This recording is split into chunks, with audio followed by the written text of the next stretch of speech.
makers of Camel cigarettes present Dick Powell as Richard Diamond, private detective.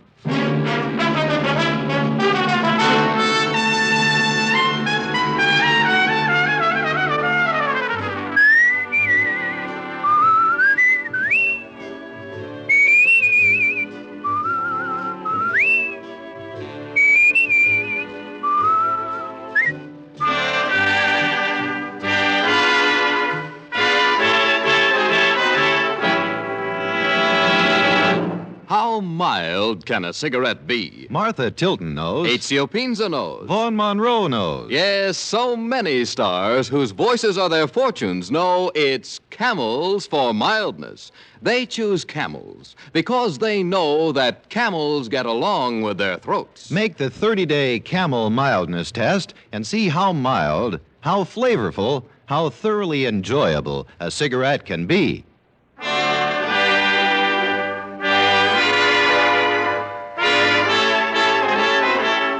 Here transcribed is Richard Diamond, private detective, starring Dick Powell.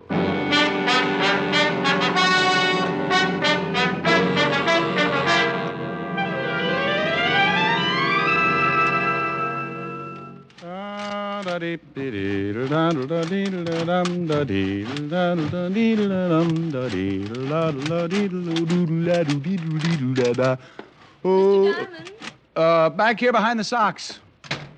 Care for the clothesline? I thought you were a detective. Oh, it's been a rumor for some time. Do you always do laundry in the office? Only on Fridays, honey. Have a seat, Miss... Caspary. Well, I'll be right with you, Miss Caspary, as soon as I ring out these, as soon as I ring them out. Go right ahead. There. Mm-hmm. All right, Miss Caspary, what can I do for you? It's Mrs. Well, now, what's it all about? My husband's going to kill me. Just frisky, or has he got a reason? I found out he's been stealing from his partner, and when I faced him with it, he threatened me. Has he done anything more than threaten? Last night he went out and said he'd be gone for most of the evening. I went to bed, and about an hour later, I thought I heard somebody start upstairs. I got frightened and put pillows in my bed to make it look like I was sleeping. Was it your husband? I hid in my dressing room and watched, and then the door opened. It was too dark to tell, but I'm sure it was Phil. He came in and had a knife, and he jabbed the pillow several times before he realized it wasn't a real body. Couldn't he see? What do you mean? Well, there's some things a guy remembers. Even if you slept in a diving suit, you'd have a hard time hiding them. I like lots of covers. Yeah. Now, you said Phil. Is your husband Phil Caspary, the gambler? Yes, he and Max Bruno are in business together. Yeah, I know. The Rooftop Club. An iron claw with a cover charge. This morning, Phil said he was going away on a business trip, but I don't believe him. I'm afraid he's going to try killing me again. I want you to come around about 8 and protect me. Here's $100. That should cover it. Well, thanks. We might be up late. Maybe I should bring a good book. You'll strain your eyes. I like dark rooms.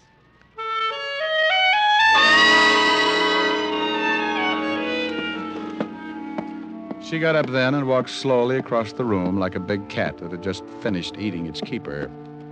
She stopped at the door and smiled a promise. I thought how Samson must have looked with a crew cut.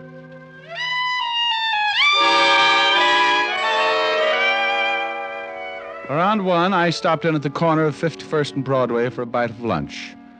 I killed part of the afternoon at the newspaper morgue, looking up the past files of one Phil Caspary. No convictions, but a bundle of arrests. The partnership with Max Bruno had earned some big type from time to time, and it seemed that Mr. Caspary's partner, Max, was quite a favorite with the local authorities. They'd nailed him twice. The first time, Uncle Sam sent him away for missing too many March 15ths. The second was when I remembered. A rookie cop caught him with a gun. The parole board said shame and sent him up for the rest of the stretch. I went back to the apartment, dressed, and by 8 o'clock, I was ringing Mrs. Caspary's doorbell.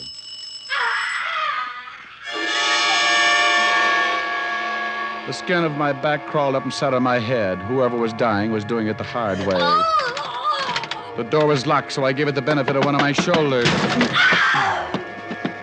It was one of those heavy panel jobs with a will of its own, but finally the hinges got tired and gave up. I stumbled into the living room and came up with my .38. The screams had stopped, and I knew the only reason she had given up yelling was because she'd given up living. She was sprawled on the bed, but she didn't look anything like she had that afternoon. The killer had made sure of that. He'd used a knife. And now she just didn't look like anything. I took a quick look around, found no one, so headed for the phone on the nightstand to call homicide. He must have been standing behind the door. When I turned, he gave it to me. Oh! He used something heavy enough to split a block of cement. It caught me across the nose, and I went down like an express elevator. While I was thinking the floor looked silly trying to be a funnel, he nailed me again. Oh, and this time he pushed back the ceiling and let the night in.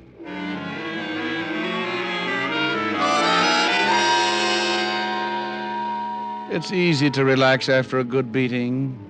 You just bleed a little and grow weak. When someone tries to shake you out of it, it's like trying to sober a drunk that got mauled on cleaning fluid. Come on, Rick. Let's go. Snap out of it. Oh. Come on, kid. You're a mess. Oh, I'm stuck in the confetti. Yeah. We have a party or something? Yeah, it looks that way. Wake up. You're still running around with the squirrels. Oh, my. Take a look at that bed, Walt. If I appear untidy, it makes up for things. We cleaned it off. Now try and sit up. The ambulance will be here in a minute. Oh, get me a bat, will you?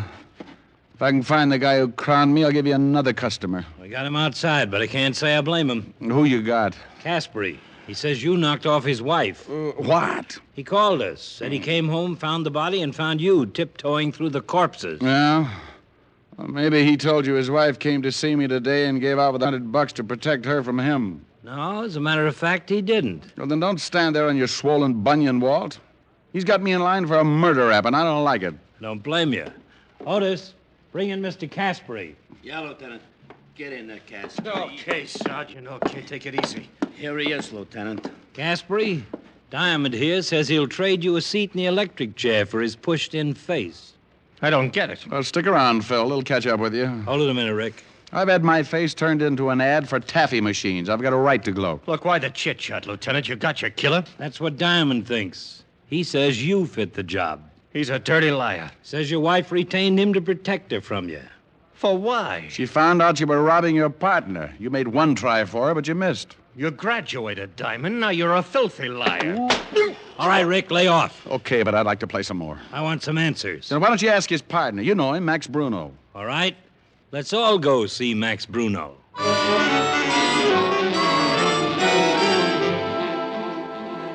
A prowl car on Park Avenue is as conspicuous as an outside shower at a girls' camp. A crowd of people watch Sergeant Otis herd us into the back seat. Even if you aren't guilty, you feel like you've got the Chrysler building tucked away under your coat. I waved goodbye to a good-looking blonde with a poodle, and we took off for Bruno's office. It was an old building on 6th Avenue, and a goneth named Tony Garcia with a big bulge under his arm met us at the door. What is this, a convention? Hello, Tony. Tell Bruno I want to see him. The whole party or just you, Lieutenant? I'm enough. Sure. What's the matter, Caspary? You look sick. You get tagged for speeding? You can tell Max it looks like he built the frame just the right size. I don't think you know what you're talking about. Oh, stop playing Alice in Wonderland. We want to see Bruno.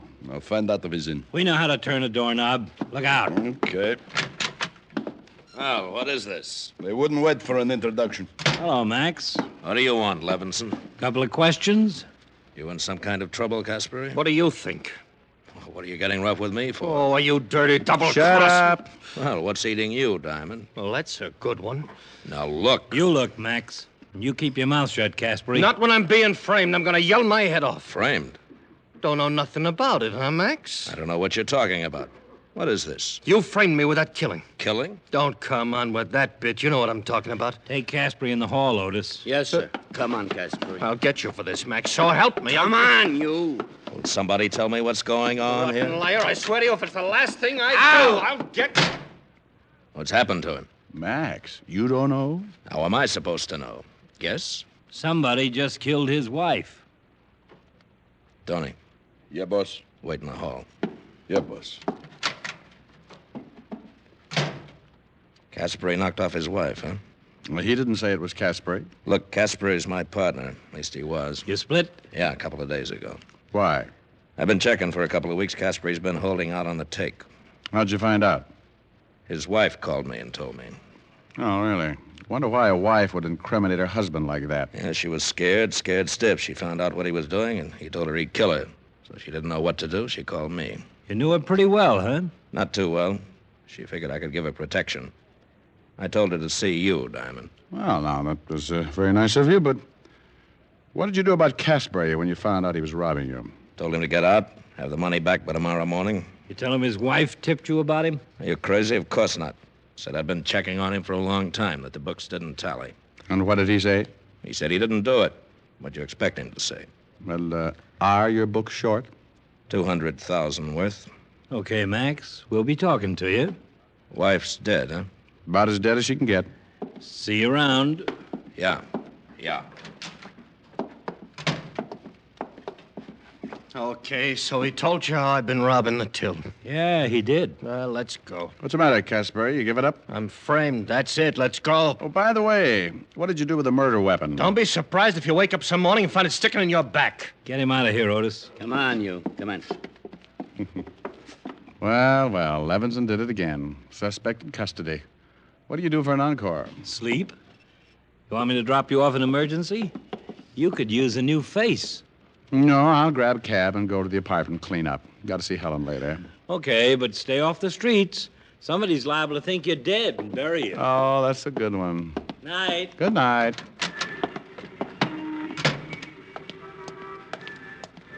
Hey, cabby. Yeah? Where to, Mac? Holy yike. What's the matter? Oh, don't scare me like that. I got a nervous stomach. Well, they could sell your face for 60 cents a pound. Okay, so good housekeeping shuns me. 553 East 51st and step on it. What are you rolling the window down for? I want to see if it's still bleeding out.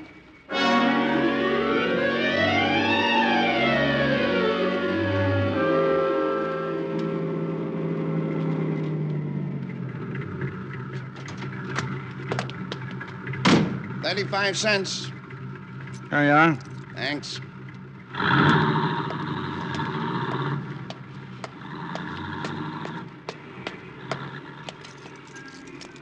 Let's take a ride instead. What? Don't move. Hey, what's going on? I told you we're gonna take a ride. The gun in my back I don't recognize, but you should have worn your other head, Tony. Move. Okay. What's the matter? Doesn't Max give you enough to eat? That's because I don't think you're funny. All right. You're Tony Garcia and you make people bleed. Right, boy. Hold it. Now get in the car. You're bending the suit. Get in! You drive. Okay, but I'm a better pedestrian. Where to? Washington Bridge. I don't swim any better than I drive. You won't have to. You're out for high diving. Get going.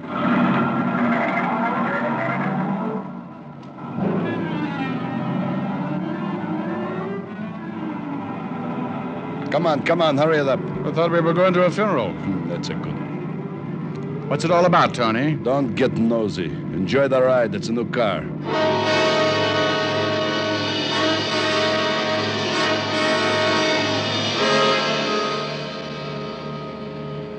We rode like that. Tony sitting half-turned with a big .45 in his fist, pointing right at my stomach. I drove south across town, trying to figure it out. Max Bruno's killer getting ready for a job. Why? Why me? What did I know that could get Max Bruno in trouble? Turn here. I turned, and the Washington Bridge wasn't far away. I could see it, stretched out across the river like a long coffin lined with bright candles. I eased down on the accelerator, and by the time we reached the bridge, I was doing a good 60. Slow down. We were near the toll gate. I took my foot off the accelerator and then jammed down on the brakes as hard as I could.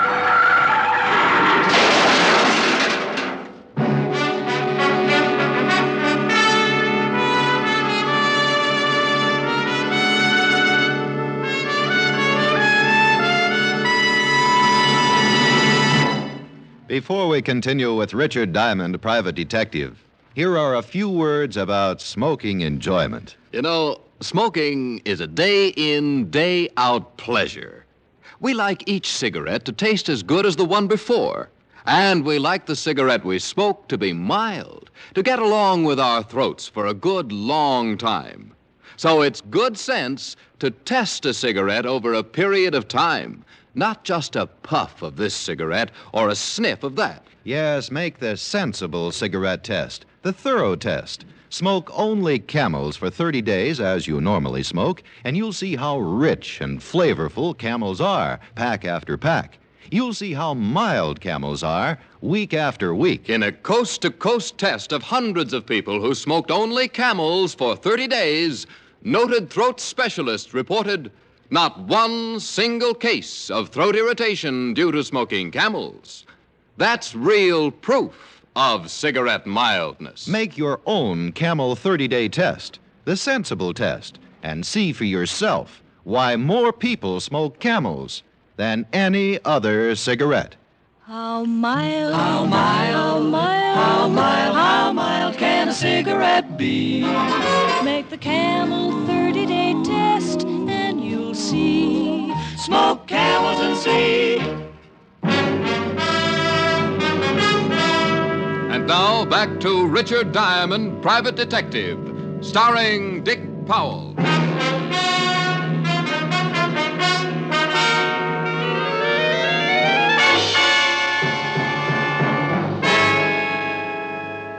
We had hit the bridge railing and stopped cold.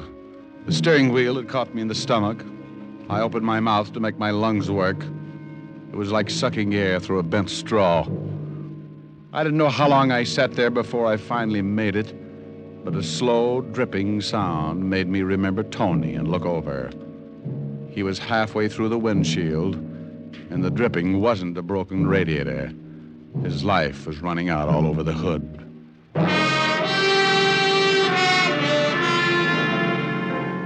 I got out of the car before the guards got to it.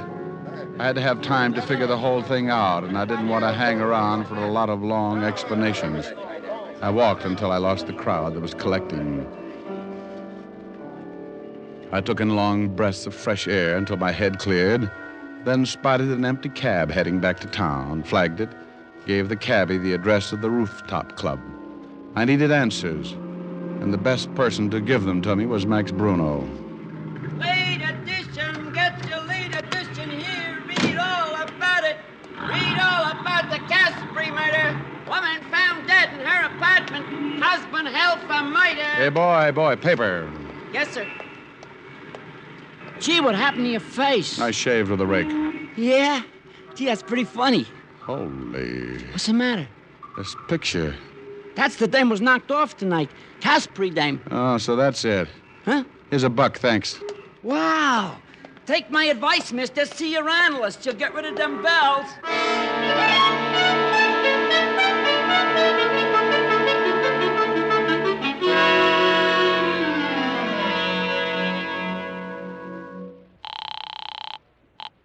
Homicide, Lieutenant Levinson. Walt, did you get to 415 at the George Washington Bridge? Yeah, about 10 minutes ago. Tony Garcia ran into the bridge railing. Some other guy with him. How'd you hear about it, Rick?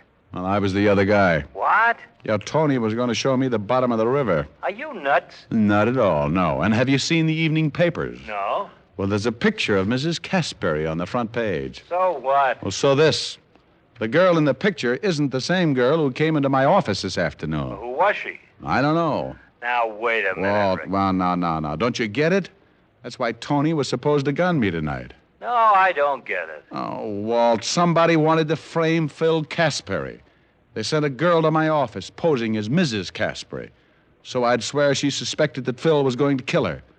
When I found the wife dead, she was cut up so bad I couldn't tell the difference. Well, then why kill you? To prevent what's just happened.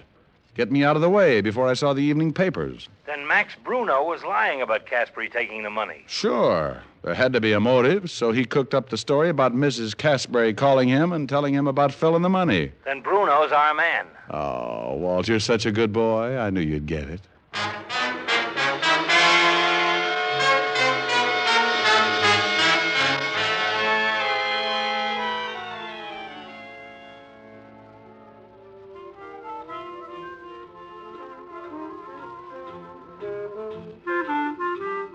check your hat, sir?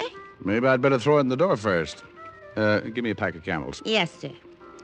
Who's running the place for Mr. Bruno? Mr. Caspary, but he isn't in yet. Depends on what you're talking about. How's the floor show? It's all right if you got an imagination. You know, you better keep moving. You'll catch cold in that getup. Oh, well, don't let it fool you. The bustle's real, you hot water bottle. I went in and sat at the bar. The dance floor was in the other room, but you could see it through the long glass windows. I was sitting there trying to figure my next move when the floor show started.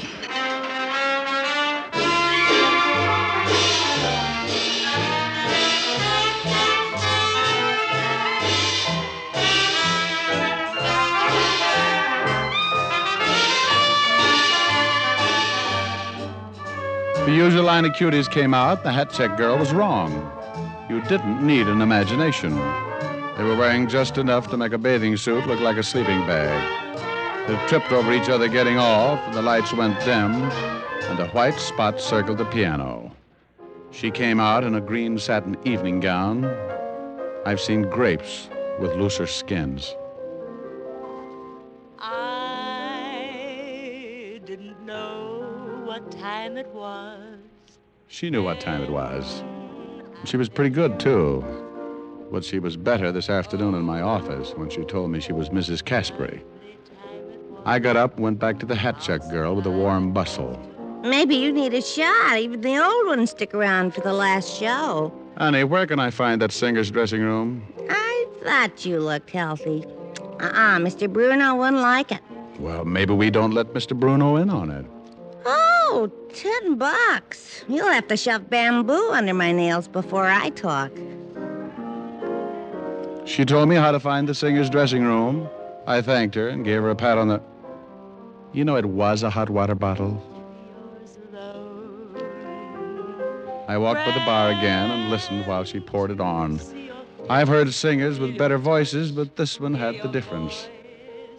She went into the last few bars, and I headed for her dressing room. I wanted to get there before she did. And unless that green satin gown was a breakaway, she didn't figure for an encore. I got in, sat down to wait. It was a quick minute before she showed up. Oh, shut up, you're flat. Oh, you get out of here. Go on, get out. Now, relax, baby. I got something to say. You want to listen or do you want to get shoved around? You just try it. I'll get some of Max's boys to let the air out of your muscles. Open your mouth and you'll be tripping on your teeth. Get away from that door and sit down. Not until you get your eyes full of fingernails. You little... Now, get this. I don't like marking up dames' complexions, but you're making it easy. Who sent you up to my office? Was it Max? Why don't you ask him? He's good at answers. Well, so was his boy, Tony. He got dead trying to figure it out. Maybe you'd like to guess. Wait a minute, Diamond.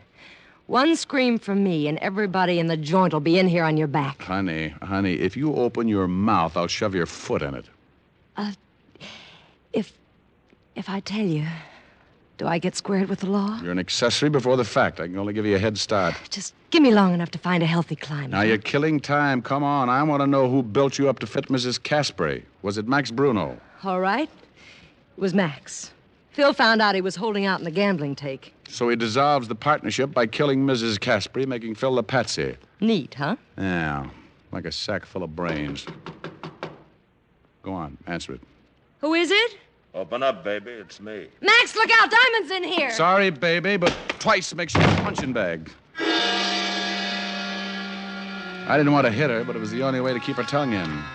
She dropped like a wet wash in an earthquake, and I jumped for the door. Max was halfway down the hall. He had a gun in his hand, and he used it. The slug tore up the wall by my ear, and before I could try my luck, he was around the corner. I thought about the hole his Luger had made, and I wondered why I was still chasing him. I turned the corner and found myself in the bandstand. Max turned fast and tried again. I was across the crowded dance floor when the panic busted loose. What's going on here? I shoved aside a drunk who thought it was the 4th of July and went through the bar like I needed the exercise. That man's got a gun! Follow your own, baby. Max was nearly to the front door when he turned around for another shot at me. He didn't see the little hat-check girl standing behind him with her arms full of coats.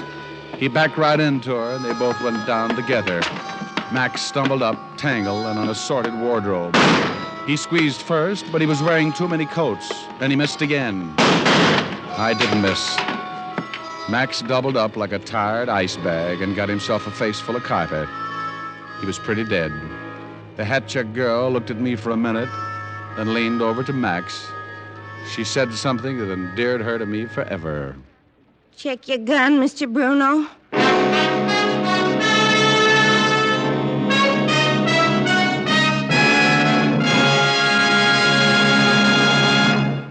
Dick Powell will return in just a minute. What cigarette do you smoke, Doctor? That question was asked of doctors in every branch of medicine, doctors in all parts of the country. In repeated surveys, the brand named most is Camel. Yes, according to these surveys, more doctors smoke Camels than any other cigarette. Camel's costly tobaccos are properly aged and expertly blended for your smoking enjoyment. Make the sensible cigarette test, the 30-day Camel test, and see how enjoyable a cigarette can be. See for yourself why people say, once a Camel smoker, always a Camel smoker. How mild, how mild, how mild, how mild, how mild can a cigarette be? Make the Camel 30-day test and you'll see. Smoke Camels and see. Here's Dick Powell with a special message. Thank you. You know, it's a pleasure for me to make this weekly announcement, ladies and gentlemen, because each week the makers of Camels send gift cigarettes to a most deserving group of people, servicemen and veterans who are hospitalized. This week's Camels go to Veterans Hospitals, Fargo, North Dakota, and Alexandria, Louisiana. U.S. Air Force Hospital, Randolph Air Force Base, Texas. U.S. Naval Hospital, San Diego, California. Now, until next week, enjoy Camels. I always do. How mild, how mild, how mild, how mild, how mild can a cigarette be? Make the Camel 30-day test and you'll see. Smoke Camels and see.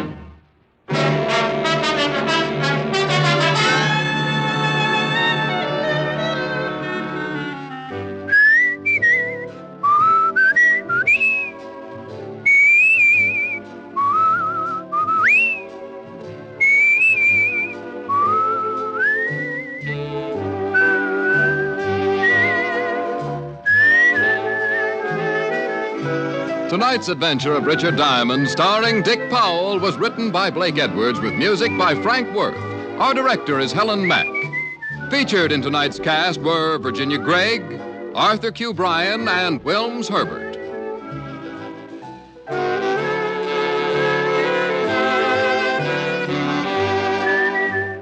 Men, whether you buy the handy pocket tin or the big 1-pound tin of Prince Albert, you're in for real smoking joy.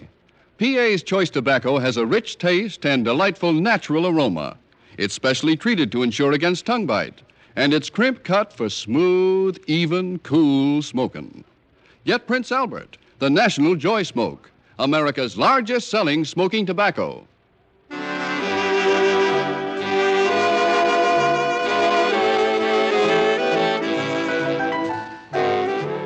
Listen next week for another exciting transcribed adventure of Richard Diamond, starring Dick Powell.